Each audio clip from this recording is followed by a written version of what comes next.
Thanks for listening to this podcast from Walks Around Britain. For more information, our terms of use, and to click through to see the show notes on our blog with photographs, videos and links to related sites, please visit walksaroundbritain.co.uk.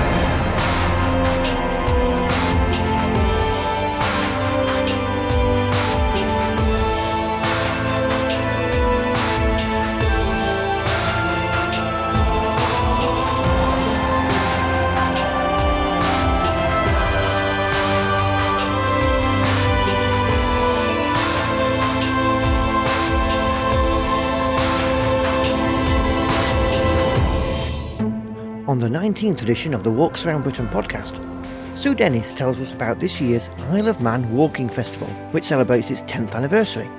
We have a kind of Ladybird Books guide to GPS. And... So I guess I did dedicate 3 years of my life to K2 and finally climbing. I hadn't intended to do all 14 8,000ers then. I'd only done a couple. Alan Hinkes drops by to talk about his new book. Hello, and you're very welcome to the 19th edition of the Walks Around Britain podcast. I'm Andrew White, and I'm your walking guide through the next 30 minutes of walking and outdoor chat on the podcast. And this is the first edition of 2014, so on behalf of the whole team here, I'd like to wish you a very happy new year. Now, if you're thinking of new places to go walking in 2014, then the Isle of Man should be towards the top of the list. In fact, there's an interesting article in January's Countryfile magazine about the Isle of Man, written by some Yorkshireman who thinks it's one of the best places in the British Isles to go walking. And who am I to argue? And a great time to go is the annual Walking Festival in May, which celebrates its 10th anniversary in 2014. So the last time I was across the water filming on the island, I wanted to know more about 2014's Walking Festival from organiser Sue Dennis of Lots of Legs Walking Holidays. Right, so Sue, tell us about where we are at the moment then. We're on a beach at the base of Doon Glen. It's extremely deserted, very, very beautiful, surrounded by beautiful rock structures and pebbles, nothing else at all. So tell me about how you got involved in walking on the island. I've always enjoyed walking. I have lots of long distance walking holidays every year. When I retired from teaching, I decided to do even more walking than usual, which is why I set up my own walking company. How does that work then?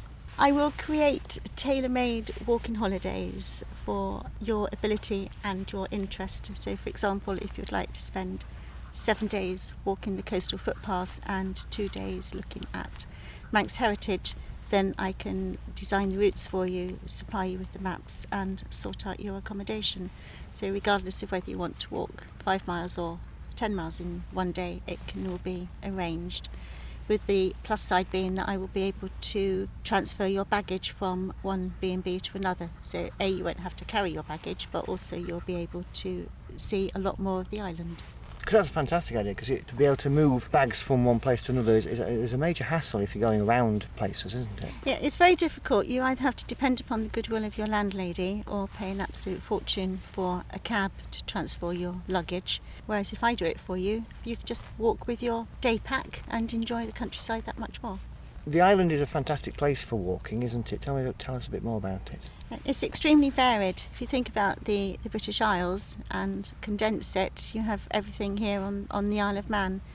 And there's perhaps a little bit of Shropshire, a bit of Devon, a bit of Cornwall, the moors of Scotland. But the joy here is that you can get from one place to another very, very easily, and even within a day's walking, you can be walking on the beach, and half an hour later you can be up on the moors. And I found that there's an ample amount of footpaths as well that are just waiting for you to discover. The footpaths are extremely well signposted. We have hundreds and hundreds of miles of footpaths here. Even without an OS map, you can always just wander on the basis that if you start heading downhill, eventually you will get to the sea and you'll know where you are. And then you can turn right or left depending on where you started from. Well, that's right, yes. So if you get sunburnt on one side, you know that you're always going in just one direction. Talking about sunburn, we've got particularly good weather at the moment. Tell us about the weather on the island. It varies tremendously. We are very influenced by the Gulf Stream, so it never gets extremely cold here, or rarely gets extremely cold here in the winter. And the summer we don't have the extremes of temperature that you have perhaps in the south of England. It's a very temperate climate. It does get wet, it does get windy, but that's part of the joy of walking, and part of the joy of the Isle of Man is if it's wet and windy on one side, you go to the other side and it will be bathed in glorious sunshine. You're not going to have the lush green landscape if it doesn't rain a little bit, are you? No, it would look extremely parched if we had weather like we're having at the moment. All the time. All yeah. the time. So there's also, if I mean, lots of walkers like to look into history.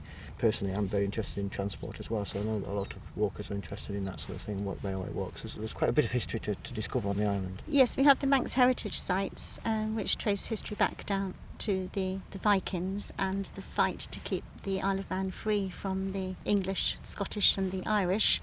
And we also have the vintage railways. We have a steam railway which serves the south of the island, the Manx Electric Railway which serves the north of the island, and linking the two is the horse-drawn tram along Douglas Prom.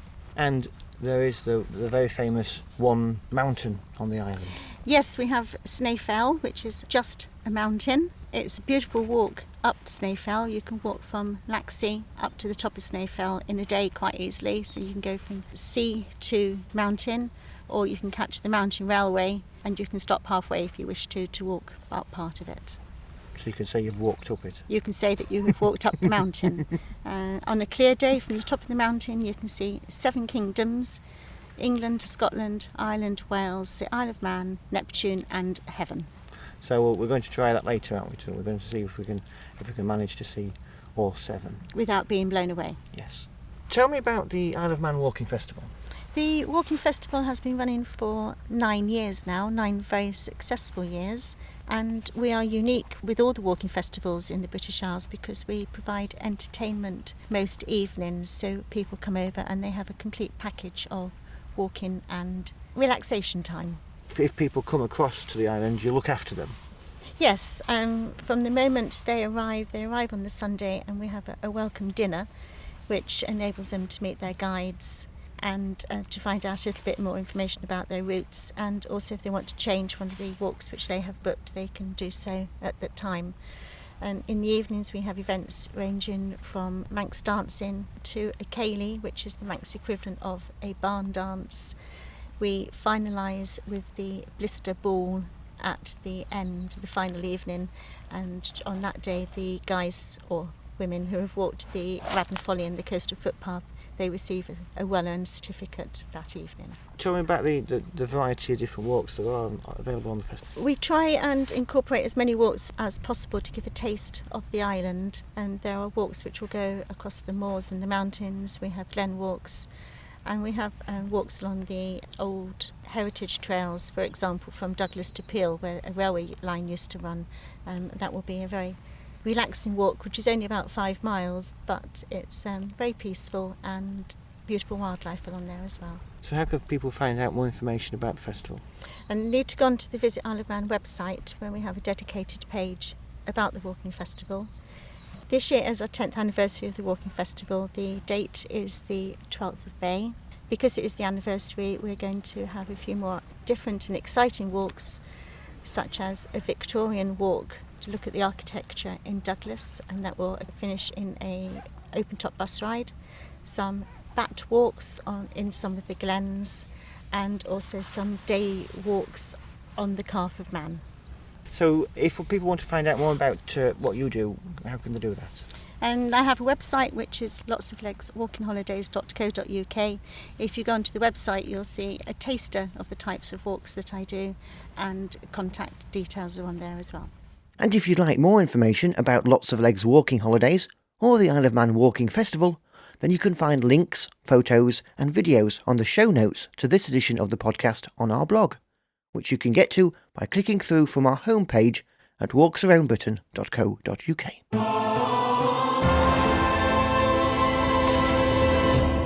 Now, many of us will be taking the advantage of the cold weather to get out and give our walks a winter twist, and lots will be taking out a GPS unit to aid with navigation. But how many of us actually understand how they work? Well, Alexander MacDonald does. He's a GPS expert, having worked for manufacturers SatMap and several other navigation companies. And he joins me via Skype. Alex, thanks for coming on the podcast. Yeah, of course, no problem. So like I said, many of us use GPS units, but few of us actually know how it works. So obviously there's some sort of satellites in the sky and some magic happens. But can you explain to us a little bit of how it works? I'll start with the name. I mean, GPS stands for Global Positioning System. And rather like an iPod sort of becomes synonymous for an MP3 player, GPS is actually a global navigation satellite system. So it's almost like a brand name.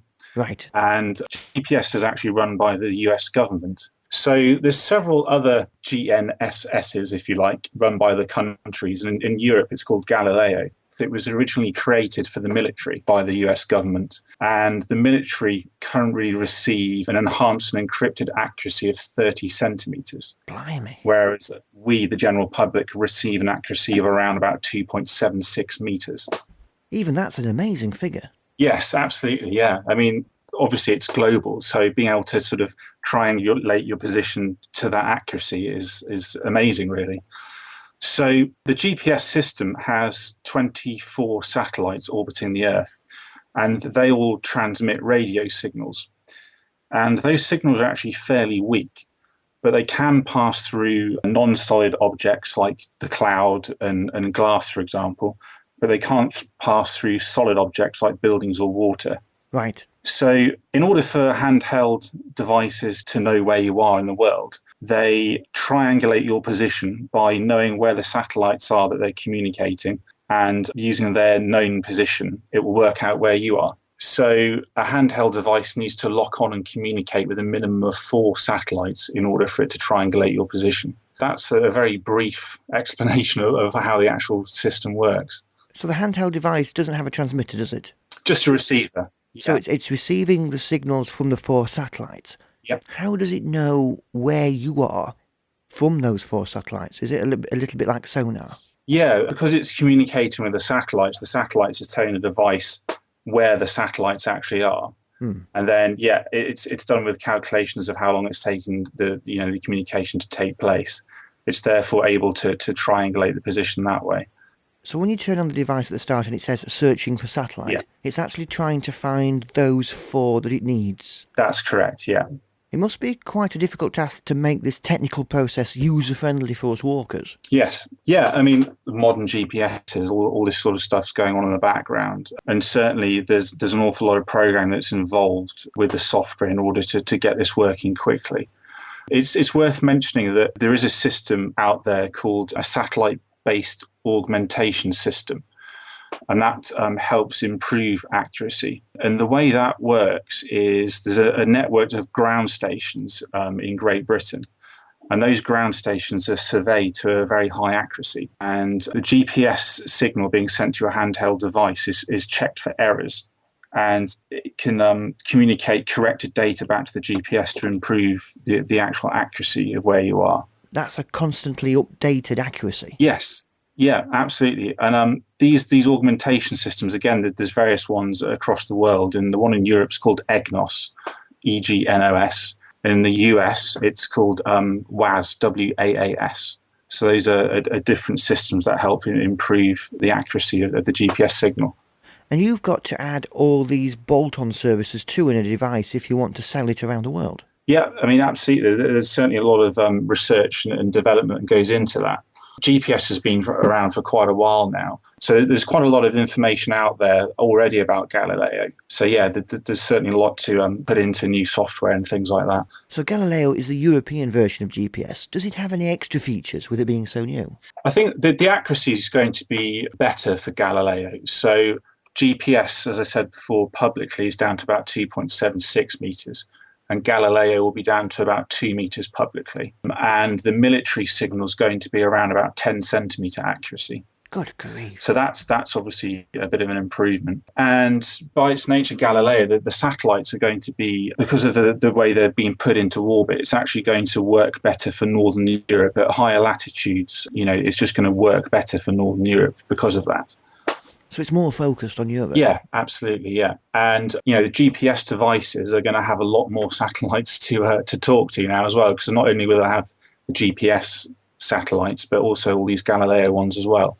Will the current devices that we all have at the moment, will they work with Galileo? Will they pick up the signals and be able to understand them? It will be down to the software. So with older GPS devices, if updates are made available for that particular device, then it should be able to pick up the Galileo satellite. So again, it will boil down to the actual sort of software that goes into that. So that will depend on whether the original manufacturer will go back to those old devices and update them. Yeah, that's correct, yeah. Now, these standalone GPS units like SatMaps and Garmin's, are they competing now against the apps for smartphones? I think so, yeah. I mean, the obviously the smartphone market is becoming a very large competitor to dedicated GPS units. I think there's still a couple of very big advantages to having a dedicated GPS unit over a smartphone. And certainly one of those is battery life. Because the GPS device is specifically made to show your position on top of a map, it does away with extra frills that a smartphone might have, and therefore you can get a much better battery life out of them. And another point about using a separate device is that it doesn't drain your smartphone's battery, which you might need for taking photos, as many people don't take separate cameras anymore now.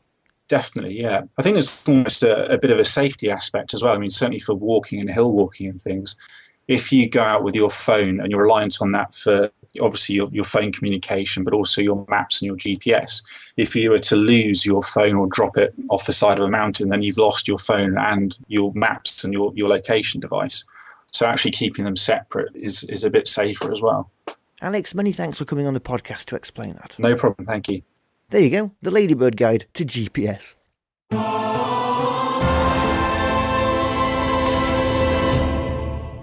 Alan Hinkes was the first Briton to climb all 14 of the world's mountains over 8,000 metres. At the end of last year, he released a book featuring some stunning photos from those 14 climbs, and he popped into the Walks Around Britain HQ in Doncaster just before Christmas for a cuppa and a chat. So Alan, isn't that great to see you? Great to be here in Yorkshire as usual, in a bit further south in Yorkshire than where I normally am, but there's nothing wrong with lovely Donny. Tell us about the book. 8,000 metres. It's finally come out, my book, and I'm happy with it. It's fantastic. The pictures look great, the copy's great. I'm getting great feedback from people who are enjoying it. A lot of people are getting it for Christmas, and some people are having to wait till Christmas to read it and look through it, which I think is a bit sad, but there you go. And so I'm happy with it. I mean, it's taken me so long to do it, which was a bit daft, but I went out to play too much.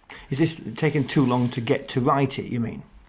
Yeah, from when I had the commission from the publisher, and they've been great at Cicero and very understanding, it took me longer than it should have, but I have to admit, I probably didn't take it that seriously initially, and I just literally went out to play too much. I went into the hills instead of keeping myself indoors doing it, but it was a labour of love, and I badgered away over it and picked out all the loads of good pictures and went over the copy. And I'm happy with it, yeah. And I am told the copy's good. I've had lots of good feedback. The stories are good. But a lot of people are probably not reading the copy initially. They're flicking through it, looking at the pictures. Because the pictures are fantastic. Yeah, and it's a coffee table book, so I can understand that. But, the copy is worth reading, so I'm told. Well, I think it is as well. So give us a flavour about what it's about and what sort of stuff are you talking about? The book essentially is about the 8,000s. It's not about my whole mountaineering career. It's a snapshot of the 8,000s. There's only 2,000 words per 8,000 metre peak.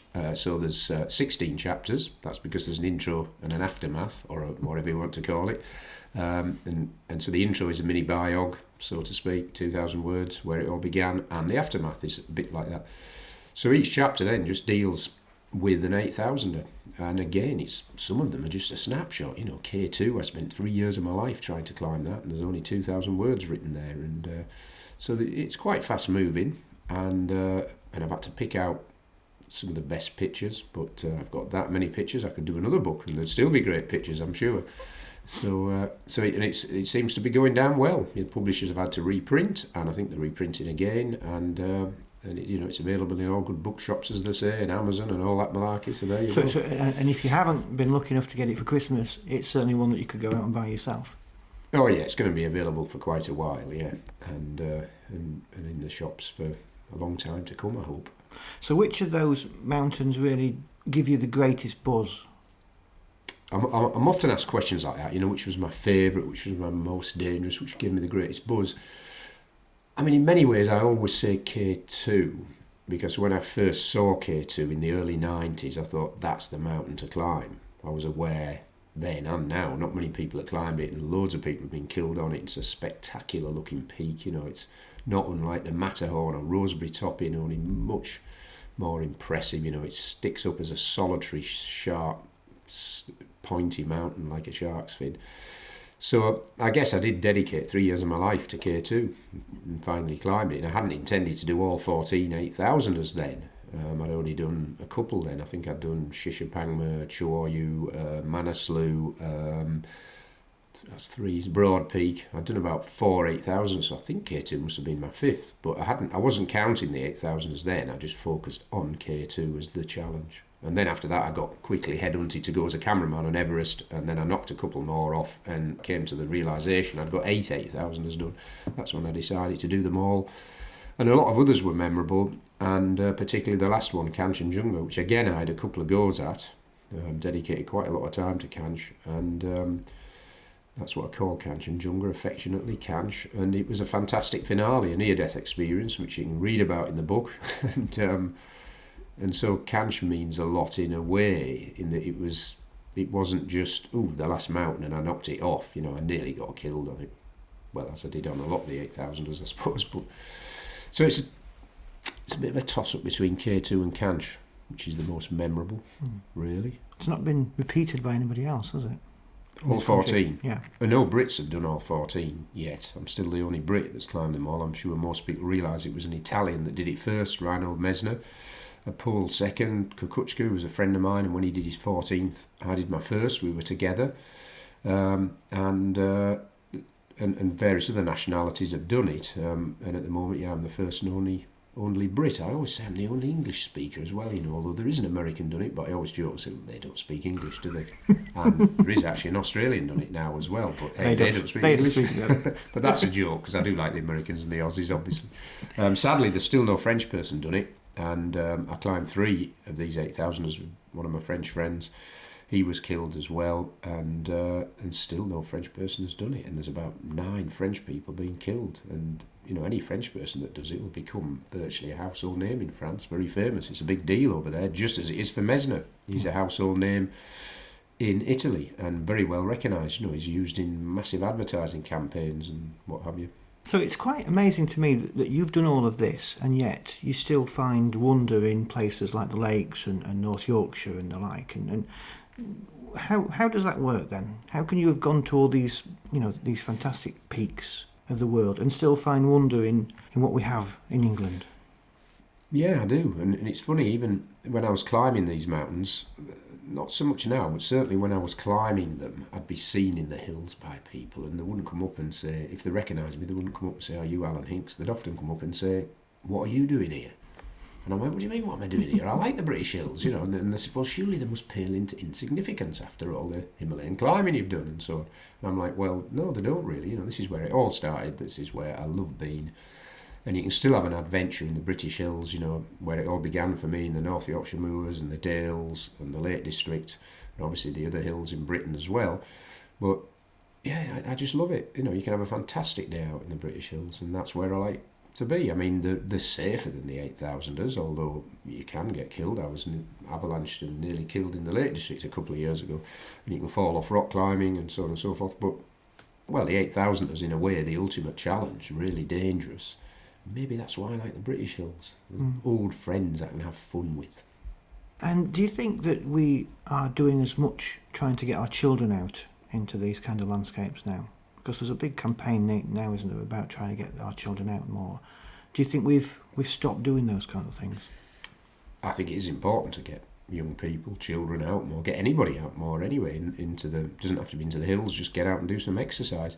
But getting out to the hills is great. The sort of dichotomy is, the more we encourage people to go out in the hills, the fuller they're going to get. So from a selfish point of view, let's not encourage anyone else to go in the hills. But I don't mind people in the hills. You know, some of my friends complain that they're on one of these popular Leighton peaks, whether it be Catbells or Helvellyn, and there's too many people there. Now, I don't mind that, because I can go there and enjoy those other people who are obviously the same like mine, and have a chat with them.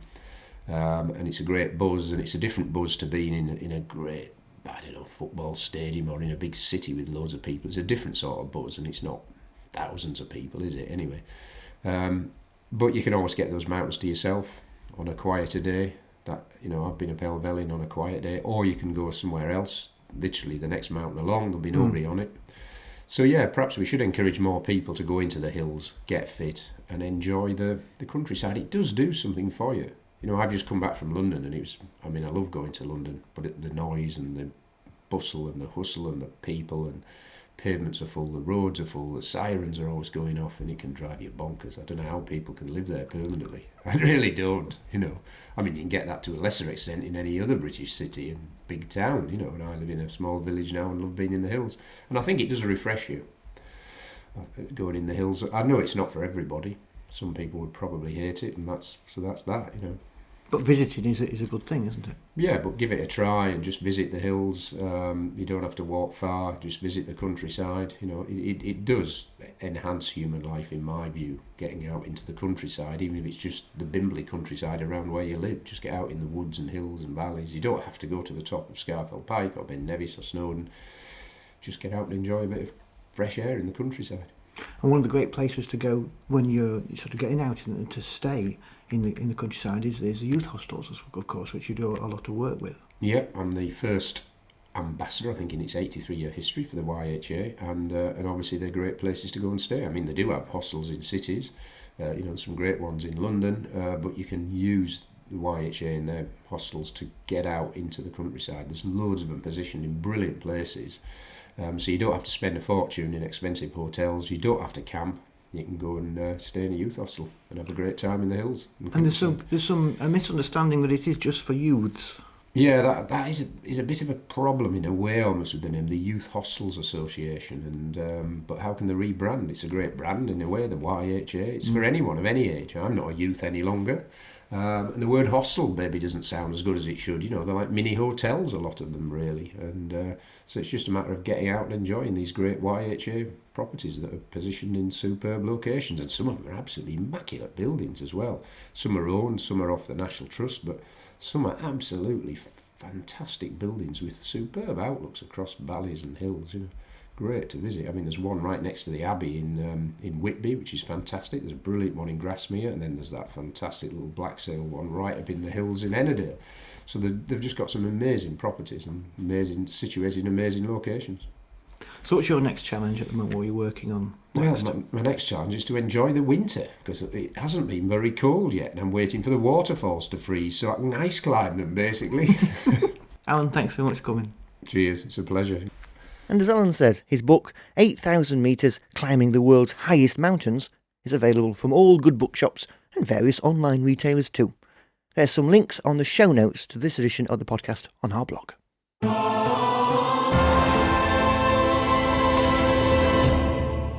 Well, that's the first 2014 edition of the podcast. We hope you're enjoying them, and if you've got any comments or suggestions, please tweet us, send us a message on Facebook, and pop us over a good old-fashioned email and let us know. Remember, to keep up to date with the podcast, you can subscribe to us on iTunes or on Audioboo. Until next time, thanks for listening, and happy walking.